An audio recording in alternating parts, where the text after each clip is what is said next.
Vamos a, muy brevemente, algunas cosas como para recordar de qué estamos hablando. Imagino que a esta altura ya todos lo saben, pero por las dudas un par de detalles. Primero, esto es fundamental porque es un error clásico cuando hago estas preguntas en los exámenes. No porque lo pregunte directamente, sino que cuando les hago una pregunta que los pone a hacer cosas, a veces pisan el palito con esto. Ideas previas no es lo mismo que conocimiento previo, ¿sí? Regresen a la clase en la que se discutió este tema, que es la clase que está grabada la vez que nos reunimos en Zoom. Esa clase está grabada, ahí discutimos por qué ideas previas no es lo mismo que conocimientos previos, repásenlo, es bien importante, ¿sí? Ideas previas, cuando decimos indagar ideas previas, no nos estamos refiriendo a si el alumno se acuerda o no se acuerda de alguna cosa que aprendió en un año anterior. Es otra cosa. Fíjense lo que dice el renglón siguiente. Las ideas previas son modelos mentales que se ponen en juego para entender o para explicar el mundo natural. O sea, son cosas que ocurren en la cabeza de las personas que, como dice la última de las cuestiones que están acá, que son implícitas, o sea, no somos conscientes muchas veces que tenemos esos modelos mentales en la cabeza, pero de hecho, de facto, los usamos para explicar el mundo natural.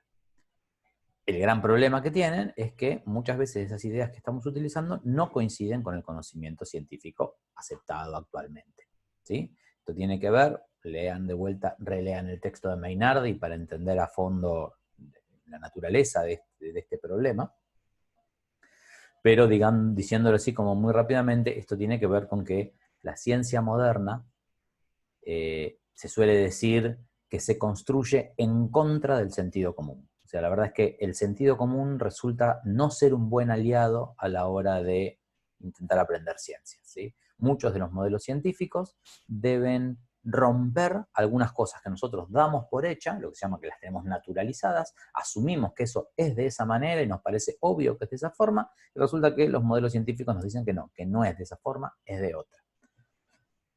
Y un poco muy relacionado con eso, la consecuencia que tiene esto, esta cosa de que la idea previa está muy asociada al sentido común, eh, es que son muy resistentes al cambio. O sea, los alumnos atraviesan los procesos de enseñanza y aún, por procesos de enseñanza me refiero a atraviesan la escuela, la primaria, la secundaria y a veces hasta la universidad, y muchas veces egresan de todos estos sistemas conservando algunas de sus ideas previas. Así que es algo para tener muy en cuenta, ¿sí? Entonces, vamos a volver un segundito acá. Una pregunta entonces bien fuerte es, ¿cuál es el sentido? ¿Por qué indagamos ideas previas? Eso es importante que ustedes lo tengan en claro. ¿Sí? ¿Por qué indagamos ideas previas? Hay una respuesta inocente, y la voy a decir explícitamente para que ustedes de vuelta no pisen el palito con esta respuesta inocente. Hay una respuesta que es muy inocente, que dice, bueno, yo indago ideas previas porque tengo que saber qué es lo que piensan mis alumnos, de forma tal de que a partir de eso que piensan mis alumnos yo pueda hacer una planificación. ¿Sí? Seguramente, si yo lo digo así, les suena muy razonable esa respuesta. El tema es que tiene una trampa o tiene un problema. ¿Sí? El principal problema es que no es real, o sea, no es realista. Ningún docente, o sea, imagínense que yo yo voy a dar mi clase, entonces empezamos el curso, yo voy, les hago una indagación de ideas previas, me llevo todos los papeles que ustedes me entregan, la corrijo y recién ahí, cuando termino de corregir todo, me pongo a planificar lo que voy a hacer en el resto de la unidad didáctica. No suena muy razonable, los tiempos de los docentes no funcionan de esa forma, digamos, ¿no? En general, uno tiene una parte de la planificación, de hecho, lo que se recomienda es tener planificación entera muy armada antes de la clase. Entonces, hay una parte ya de por sí, digamos, si ustedes quieren desde un punto de vista pragmático, que no cierra mucho en decir voy a indagar las ideas previas para ver para recién ahí ponerme a pensar cómo voy a enseñar este tema.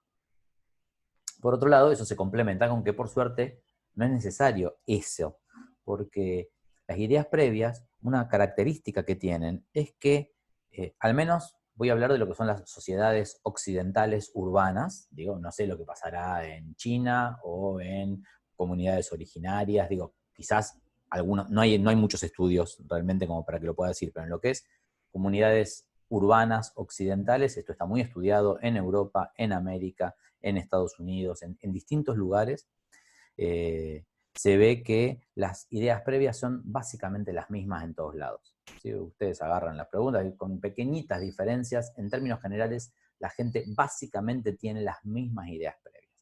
Y uno puede conocer cuáles son esas ideas previas porque, como ustedes estuvieron viendo en los libros y en los textos que leyeron, están recopiladas. Uno puede agarrar bibliografía y ver cuáles son las ideas previas que tienen los alumnos en tal tema.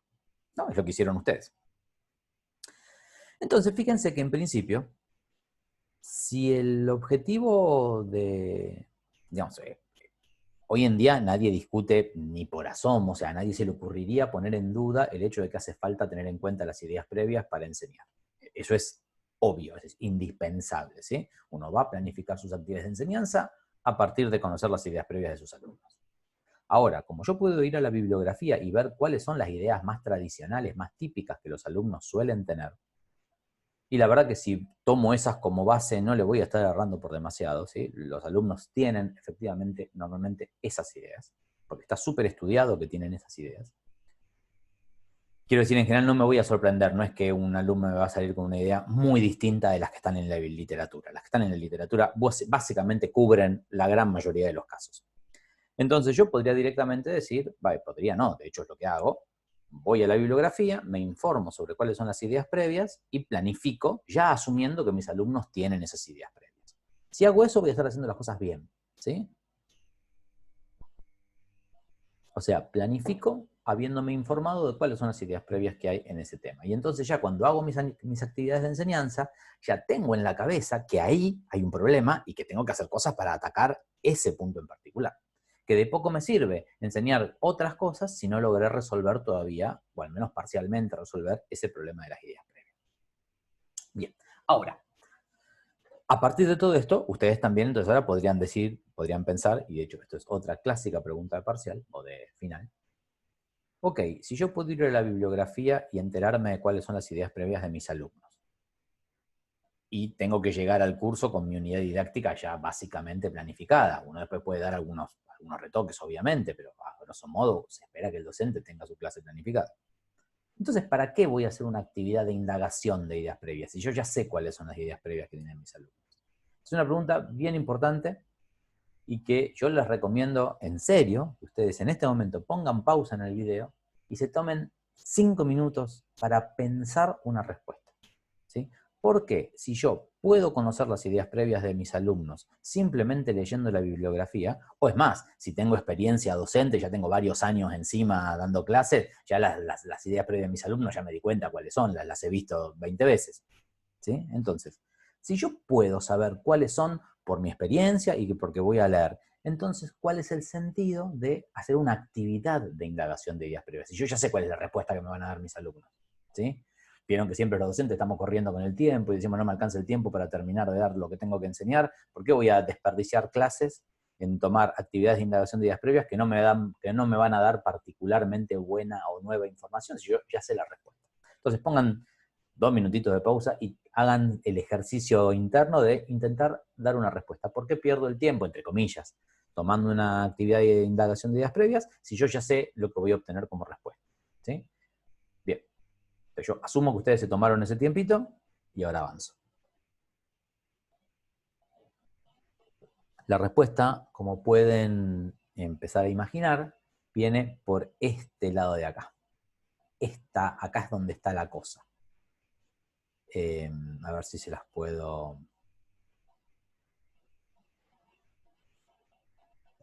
Esto que... Uy, qué feo que salió, bueno. Esto que está acá es el problema.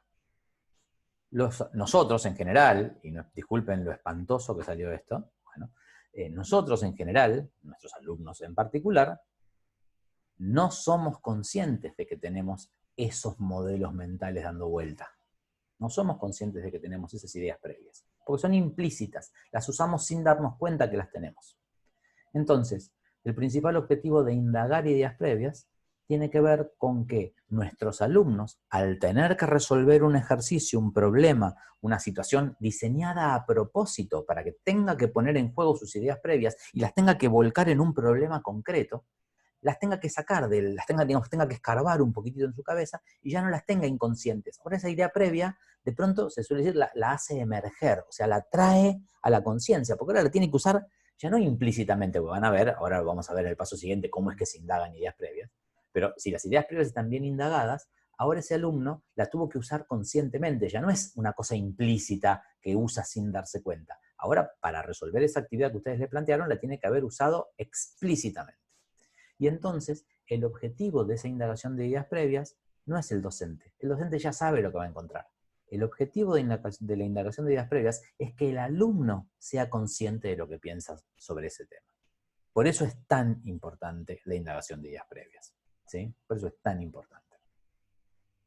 Bien, entonces ahora sí, como tiene ese papel tan fundamental la indagación de ideas previas, la verdad es que es crucial que las indaguemos bien. O sea, que efectivamente planteemos una actividad de indagación de ideas previas que haga que este alumno las tenga que poner en juego y las haga explícitas. Porque si hacemos una actividad de indagación de ideas previas que no consigue a que el alumno se dé cuenta que él está pensando eso, entonces la actividad de ideas previas fue al Pepe, porque no conseguimos el objetivo. Ustedes no se enteraron de nada que no supieran de antemano, y el alumno sigue sin saber que tiene esa idea previa. ¿Por qué nos importa que el alumno lo sepa?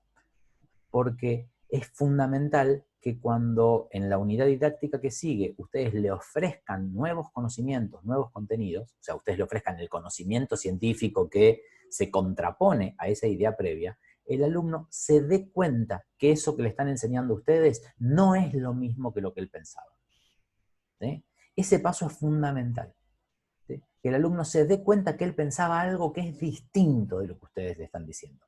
Porque si él no se da cuenta de eso, entonces en la cabeza empiezan a chocarse las cosas nuevas que ustedes le están enseñando con las cosas que él ya sabía, que él ya pensaba, no se da cuenta que esto es algo distinto de lo que él sabía e intenta entrelazar, y entonces de vuelta los vuelvo a mandar al video de la clase de Zoom en la que charlamos sobre las ideas previas, en donde yo ahí les di un par de ejemplos, había uno muy lindo, a mí me gusta mucho, sobre lo que significa que los alumnos te digan que la Tierra es redonda o esférica, y cómo un alumno puede conservar sus ideas previas respecto de que la Tierra es plana, y cómo la intenta encajar con ese conocimiento nuevo que le ofrecen en la escuela, que le dice que la Tierra es esférica. ¿Sí? Nada, ahí tienen un ejemplo para mirar.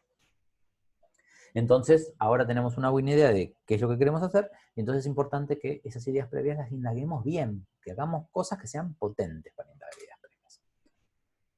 ¿Cómo se borra esto que ya estaba escrito de antemano? Déjenme ver.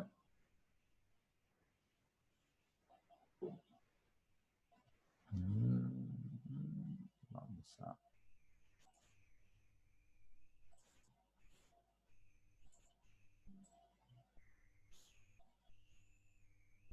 Bien, aquí estamos. Perfecto. Entonces, en el texto de Mainardi, estas cosas que están acá son recortes literales del texto de Mainardi. En el texto de Mainardi nos da una serie de ideas, de tips respecto de cómo se indagan las ideas previas. ¿Sí?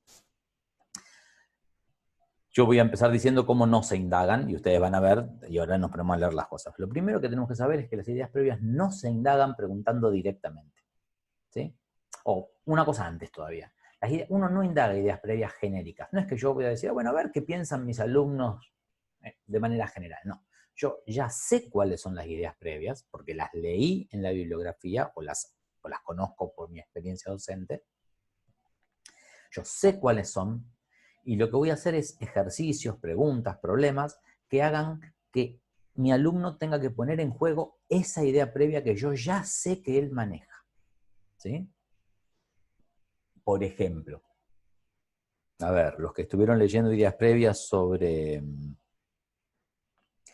los estados de agregación de la materia. Hay una idea previa que es muy clásica, que aparece por ahí, que es que los alumnos reconocen rápidamente los estados líquidos y sólidos, obviamente, pero que en general se desconoce el estado gaseoso. O sea, esto que tengo acá alrededor mío, el aire, uno no lo suele, el aire y otros gases, uno no lo suele asociar como que esto es materia que tenemos dando vuelta alrededor, ¿no? O sea, lo que se suele decir es que uno no le asigna el gas, digamos, el estado gaseoso es como que uno no lo considera materia, como que acá no hay nada.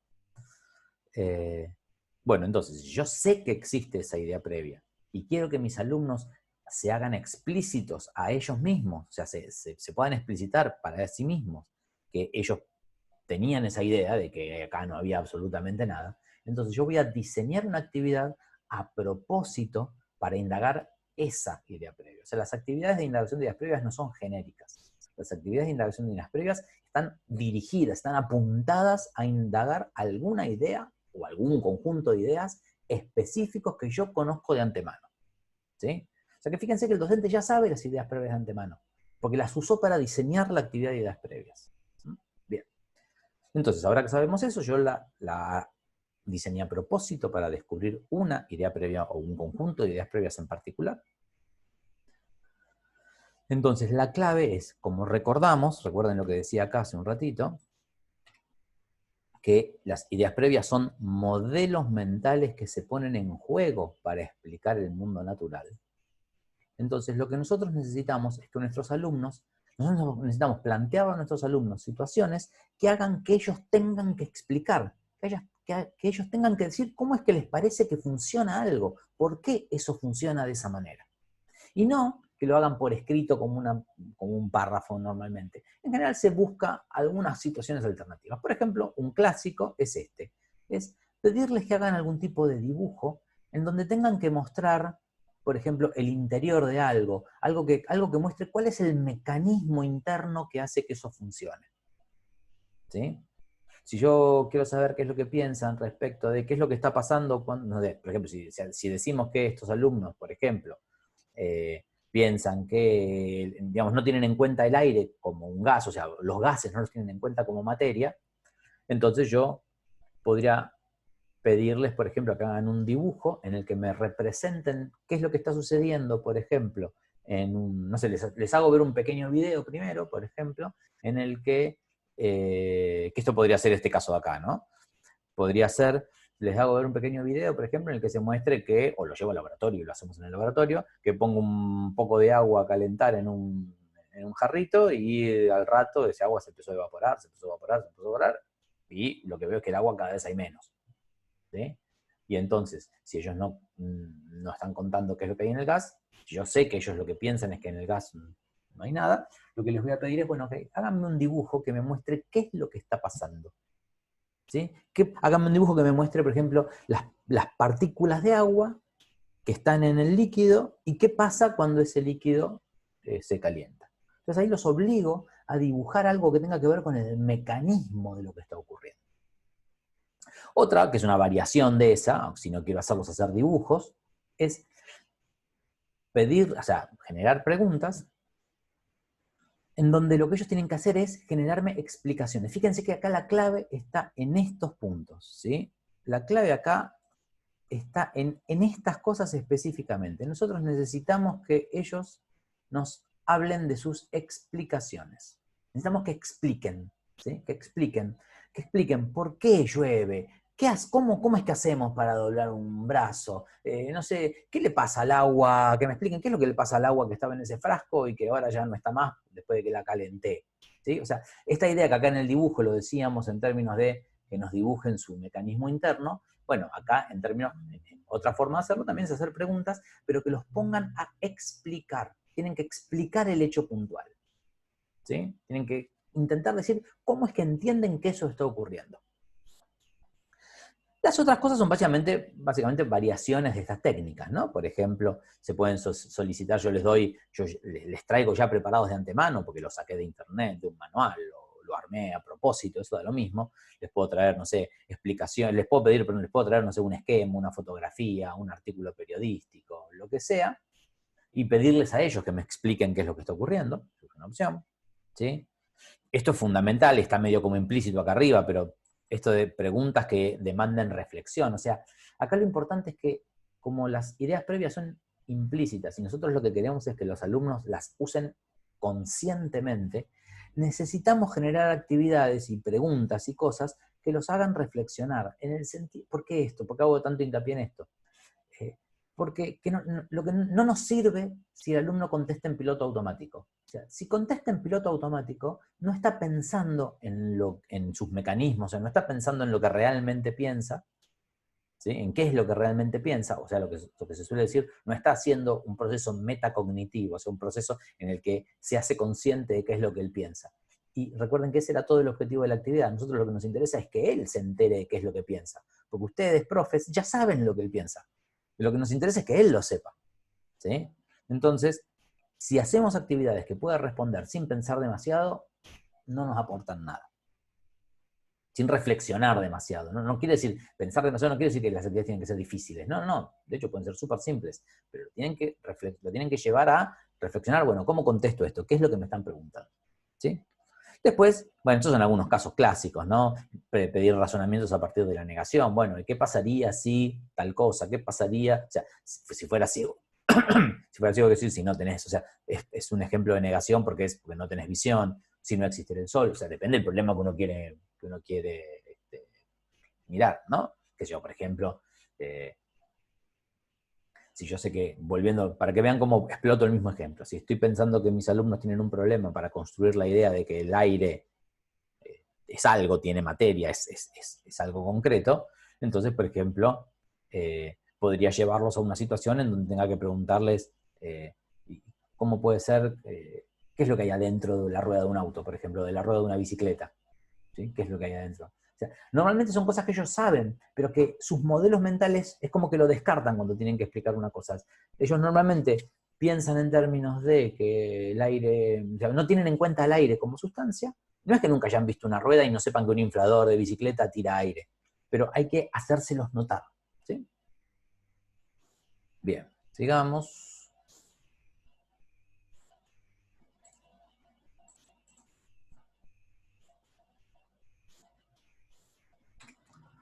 Acá hay más, estos los pueden seguir, como les decía recién, están sacados literalmente del texto de Mainardi, así que los pueden mirar ahí directamente, si no hace falta que leamos uno a uno, pero bueno, es muy importante que ustedes lean estas cosas. ¿Por qué? Porque ahora van a revisar su actividad de ideas previas y van a ver si se parece a algo de todas estas cosas que estamos listando acá.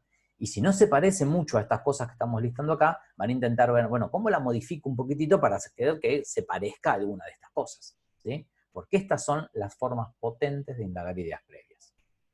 ¿De acuerdo? ¿Sí? Entonces su tarea, su actividad es justamente esa. Ahora es releer la actividad de ideas previas que habían planteado, la pueden charlar con sus compañeros de grupo, no hay ningún problema con que compartan estas cosas con sus compañeros de grupo, de hecho, esa es la gracia de que trabajen en grupo. Aunque cada uno tiene que hacer una producción individual en este caso, no hay ningún problema en que se muestren sus producciones y las discutan un poco.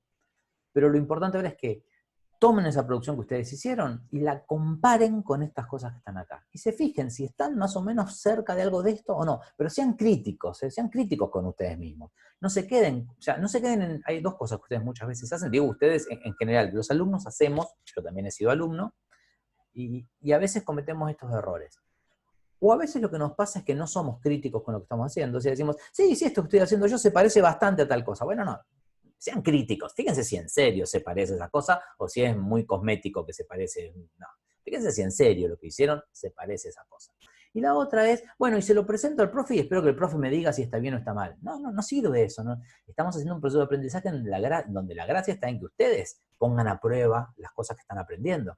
Entonces, sobre todo que ustedes van a ser docentes, les va a tocar corregir un montón de veces cosas. Entonces, ustedes tienen acá un marco teórico que les dice cómo se indagan las ideas previas. Bueno, lean la indagación de ideas previas que hicieron ustedes y compárenla honestamente con este marco teórico. ¿Sí? Fíjense, vayan pasando punto por punto y fijándose si se parece o no se parece a eso que ustedes hicieron. O si eso que ustedes hicieron podrían mejorarlo, podrían hacer que se parezca más a alguna de estas cosas. ¿De acuerdo? Entonces, esa es una tarea que tienen, porque esa tarea es la que les va a permitir justamente mejorar la actividad de indagación de ideas previas, que yo hoy no se las voy a corregir, hoy justamente lo que estoy diciéndoles es todo esto, para que ustedes puedan trabajar, y ahora tenemos un ejemplo más, en la siguiente diapositiva.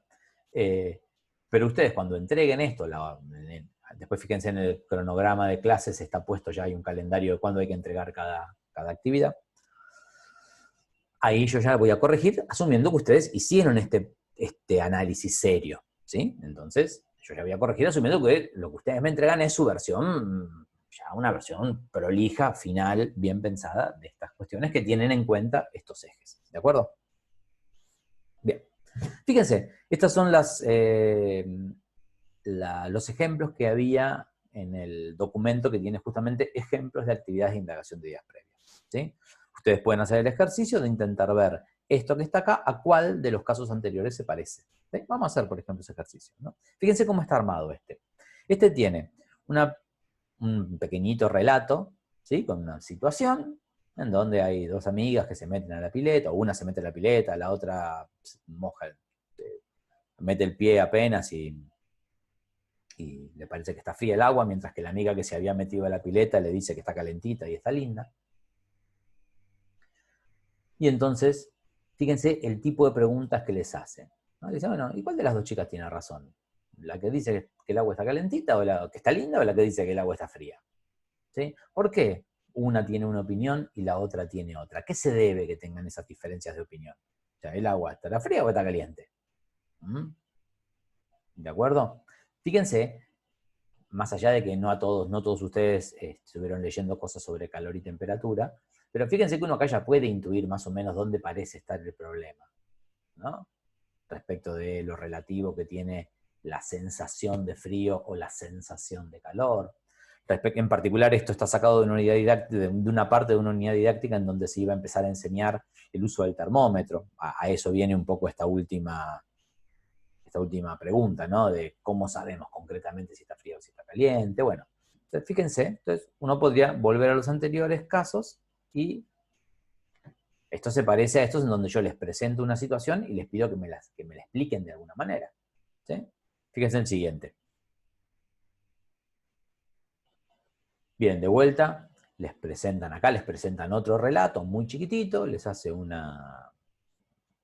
cuenta esto de un bailarín que es sordo y a pesar de eso, digo a pesar de eso porque es la idea que uno podría tener, a pesar de eso, baila. Es bailarín y de hecho bailarín profesional y coreógrafo. Y que no le afectaba, o sea, no le impedía ser bailarín y coreógrafo el hecho de que fuera sordo. Entonces, la segunda, ¿cómo les parece que este bailarín sordo puede percibir el ritmo de la música? Fíjense que acá lo importante es, más allá de que acá viene con un pequeño relato, acá, lo que quiero decir, lo importante acá es que la pregunta no es, o sea, la pregunta los pone a los alumnos a tener que intentar explicar algo de lo que hay acá. Y les muestro un tercer ejemplo. En este tercer ejemplo, fíjense el tipo de actividades, ¿no? Les presenta de vuelta una situación, ¿m? En donde ellos tienen que imaginarse que están viajando en una nave que es capaz de ir metiéndose, digamos, que va descendiendo hacia el interior de la Tierra y que les permite ir viendo hacia afuera, ¿no? Y entonces les dice que tienen un anotador de forma tal de que puedan ir tomando una nota de lo que ven, que tienen una cámara fotográfica, como para que, acá fíjense que la gracia de proponerles estos instrumentos, una cámara, un termómetro, un anotador, es de alguna manera sugerirles que quiero que me digan qué cosas veo, porque la cámara, para describir qué es lo que ve la cámara, me tienen que decir qué cosas veo, que haya un termómetro, quieren que me digan algo respecto de cómo se imaginan que es la temperatura. Eso tiene que ver con que quienes diseñaron esta actividad saben que hay algunas ideas previas respecto del interior de la Tierra que tienen que ver con la temperatura, etcétera, etcétera, ¿no? Y fíjense que les dice, bueno, supone que se detienen en algunos lugares específicos, en tal lugar, en tal lugar, en tal otro, ¿sí? Les pregunta, mira, les dice, ¿podés hacer dibujos para mostrarnos lo que estás viendo? ¿Sí? ¿Ven un poco cómo funcionan estas cosas? No tienen que ser terribles actividades, súper complicadas, ni mucho menos. Pero sí les tienen que hacer preguntas que los obliguen a tener que explicar, dibujar, mostrar qué es lo que están pensando alrededor de ese tema. ¿De acuerdo? Bien. Entonces, entre lo que dice el texto de Mainardi más